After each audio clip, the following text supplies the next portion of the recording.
नमस्कार साथियों, दीक्षा देववाणी में आपका पुनः हार्दिक स्वागत। आज हम चर्चा करेंगे वर्ण परिचय को और आगे बढ़ाते हुए विस्तार से पढ़ेंगे। हम पहले भाग और दूसरे भाग में पढ़ चुके हैं स्वर और व्यंजनों के भेद। अब महत्वपूर्ण बात आती है जहाँ हमारा कई प्रकार का व्यवधान या कन्फ्यूजन ये रहता है कि स्वरों के जो भेद होते हैं वो 18 प्रकार के या 12 प्रकार के, ये किस प्रकार होते हैं, क्यों होते हैं। तो उस विषय पर हम आज महत्वपूर्ण चर्चा करेंगे और बहुत ही सरल विधि से हम इसको पढ़ेंगे। आप बड़े ध्यान से देखिए और अगर एक एक वर्ण को यदि हम देखते हैं तो हमारे स्वरों के जितने भी भेद किए गए हैं वो आसानी से समझ में आ जाएगा। ज़्यादा कन्फ्यूज होने की आवश्यकता नहीं है, बशर्ते हम एक एक चीज़ को ध्यान से पढ़ें। अब बात आती है कि हमारे जो स्वरों के आंतरिक भेद है वो किस प्रकार से हम करते हैं और उनको किस प्रकार याद किया जा सकता है। तो स्वरों के आंतरिक भेद के लिए हम पहले स्वरों को हम 3 तरीके से विभाजित करेंगे। 3 तरीके से विभाजित कैसे करेंगे कि स्वरों के 3 भेद इस प्रकार होते हैं। एक होता है कालकृत,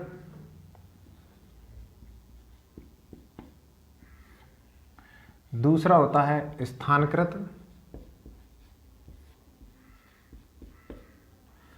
और तीसरा होता है नासिकाकृत।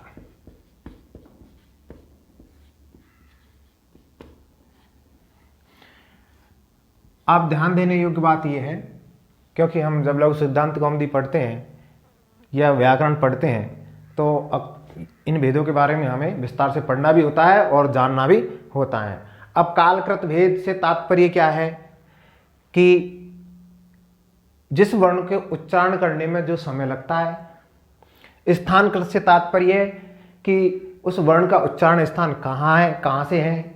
और नासिकाकृत से तात्पर्य है कि जिस वर्ण का उच्चारण नासिका के द्वारा किया जाता है। कालकृत भेद जिसके विषय में कहा गया है उकालो अझस दीर्घ प्लुत शात। कहने का मतलब है कि जिस वर्ण को उच्चारण करने में 1 मात्रा का समय लगता है वो ह्रस्व, 2 मात्रा का समय लगता है वो दीर्घ और 2 से अधिक या 3 मात्राओं का समय लगता है तो उसे प्लुत कहा जाता है। तो कालकृत के हिसाब से हम इसके 3 भेद कर देते हैं। कौन कौन से? ह्रस्व, दीर्घ और प्लुत।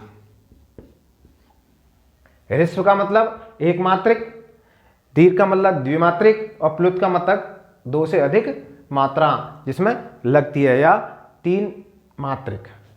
तो कालकृत भेद से स्वर 3 प्रकार का हो जाएगा। स्थानकृत, स्थानकृत से 3 प्रकार से हम विभाजित कर सकते हैं। स्थानकृत से तात्पर्य है उच्चैरुदात्त, नीचैरनुदात्त, समाहार स्वरित है। 3 तरीके से है। उच्चारण स्थान से ऊपर के ओर से जब वर्ण का उच्चारण किया जाता है तो वो उच्चैरुदात्त है। वो क्या कहलाता है?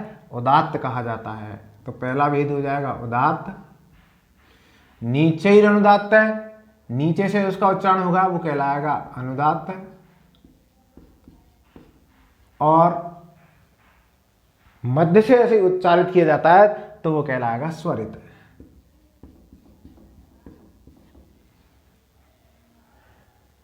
तो कालकृत से 3 प्रकार का हो जाता है, ह्रस्व, दीर्घ, प्लुत। कैसे? उच्च ह्रस्व 1 मात्रिक, दीर्घ द्विमात्रिक और प्लुत त्रिमात्रिक। स्थान से उच्चैरुदात्त, नीचैरनुदात्त, समाहार स्वरित है।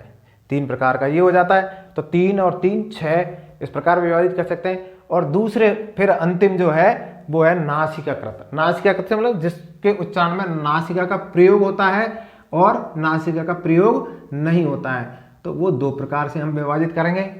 जहाँ नासिक का प्रयोग किया जाता है वो कहलाता है अनुनासिक, अनुनासिक। और जहाँ नासिक के प्रयोग नहीं होता वो कहलाता है अननुनासिक,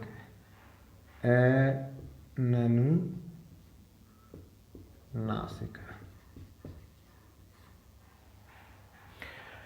तो समझने के लिए महत्वपूर्ण जो है हम ध्यान देने के बिंदु ये है कि हम पहले इस तरीके से याद करें कि स्वरों को कालकृत कैसे कहा जाता है, स्थानकृत कैसे कहा जाता है और नासिकाकृत कैसे कहा जाता है। कालकृत से हम मात्राओं के हिसाब से लगाएंगे, ह्रस्व दीर्घ प्लुत। स्थानकृत से हम उसके उच्चारण स्थान के आधार पर विभाजित करेंगे, उदात्त, अनुदात्त और स्वरित। और नासिकाकृत से हम दो तरीके से करेंगे, नासिक प्रयोग होगा तो अनुनासिक और जहाँ नहीं होगा वो अनुनासिक है। अब ये जो उच्चारण का स्थान और इनके आधार पर जब इनको हम विभाजित करते हैं तो कुछ वर्ण ऐसे हैं जो 18 प्रकार के होंगे और कुछ ऐसे हैं जो 12 प्रकार के होंगे। अब कौन कौन से वर्ण हैं जिनका भेद 18 होगा और कौन कौन से वर्ण हैं जिनका भेद 12 होगा, इसको हम अब अच्छी तरह से देख लेते हैं। हाँ, तो साथियों हम चर्चा कर रहे थे कि स्वरों के 18 कौन कौन से स्वरों के भेद होते हैं, 12 किन किन स्वरों के भेद होते हैं, कैसे होते हैं। देखिए हम पढ़ चुके हैं कि स्थानकृत और कालकृत जो भेद होते हैं उसके हिसाब से किसी स्वर, जैसे मूल स्वर यदि हम लेते हैं तो हमारे मूल स्वर कौन कौन से हैं, कौन कौन से मूल स्वर, ए, ई, उ, री और ये री। ये 5 मूल स्वर जो है हमारे, इनमें पहले जो 4 स्वर हैं ए, ई, उ और री, कौन कौन से, ए, ई, उ और री, इन 4 स्वरों के 4 ह्रस्व, दीर्घ और प्लुत, इन चारों के 3 भेद होते हैं।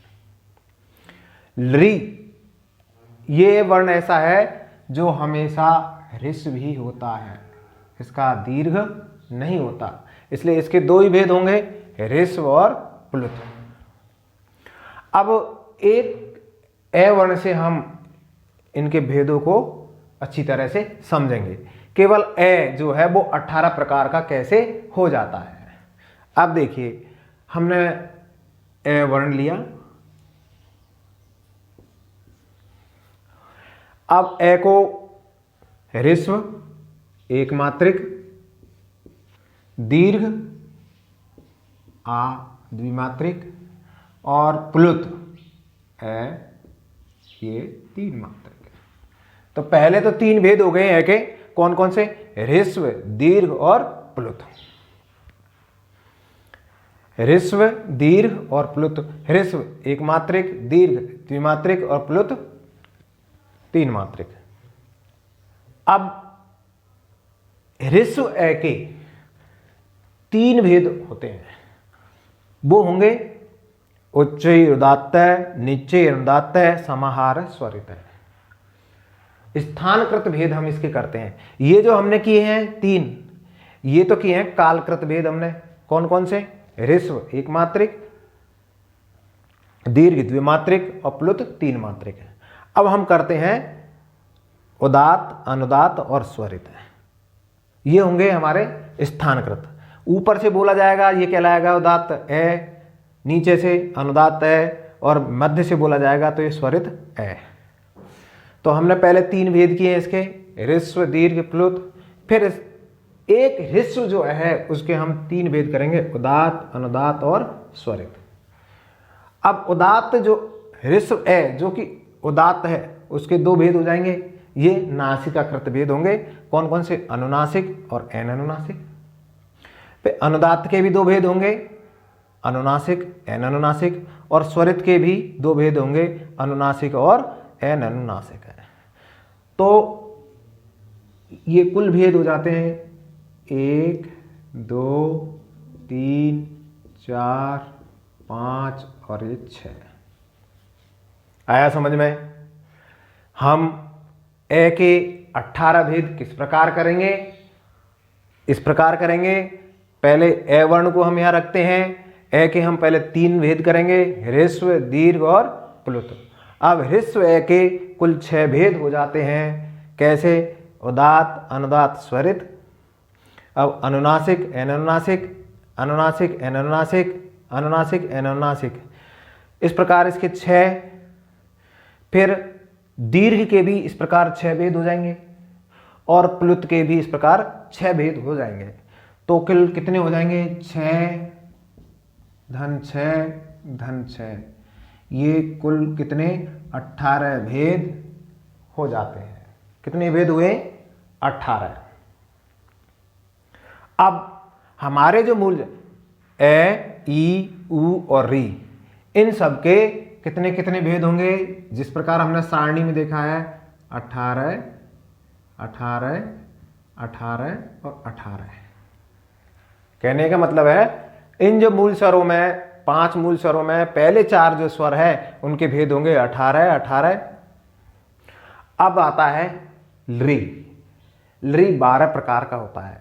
लृ 12 प्रकार का इसीलिए होता है क्योंकि लृ जो है उसका दीर्घ नहीं होता। दीर्घ नहीं होता तो हम दीर्घ वाले जो भेद है इसको हम नहीं मानेंगे। तो 6 ये ह्रस्व वाले और 6 प्लुत वाले, तो 6 और 6 कितने हो गए? 12 भेद। लृ के कितने हो जाएंगे? 12। ये कितने प्रकार की हो जाएगी लृ? 12 प्रकार की। क्यों हो जाएगी? एक बार दोबारा ध्यान से देखिए। इसीलिए हो जाएगी कि इस लृ जो वर्ण है इसका दीर्घ नहीं होता, तो दीर्घ वाले जो भेद है हमारे 6 उनको घटा देंगे तो लृ हो जाएगा हमारा 12 प्रकार का।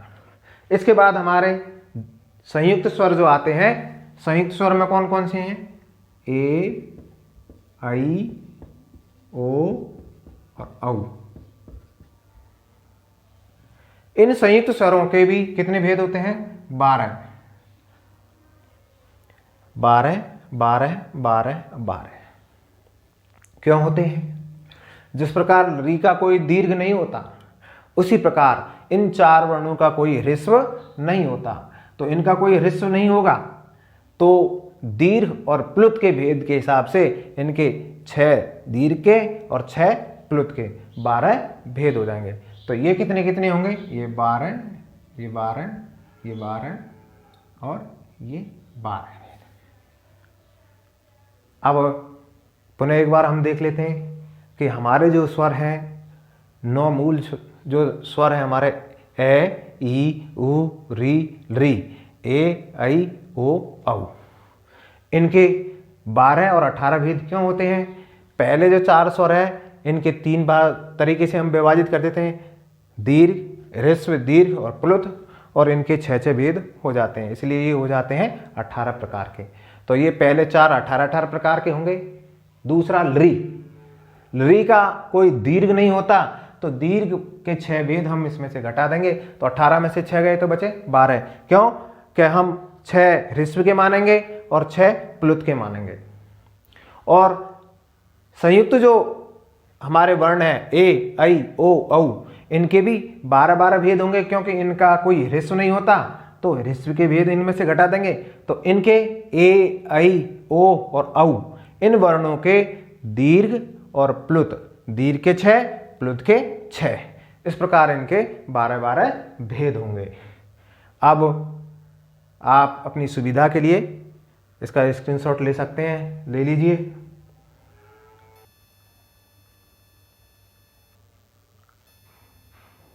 तो साथियों, अब हमने अब तक पढ़ा वर्ण परिचय के पार्ट 1 में हमने पढ़ा स्वर और व्यंजन, उनके भेद पढ़े थे। पार्ट 2 में भी हमने उनके बारे में विस्तार से चर्चा की।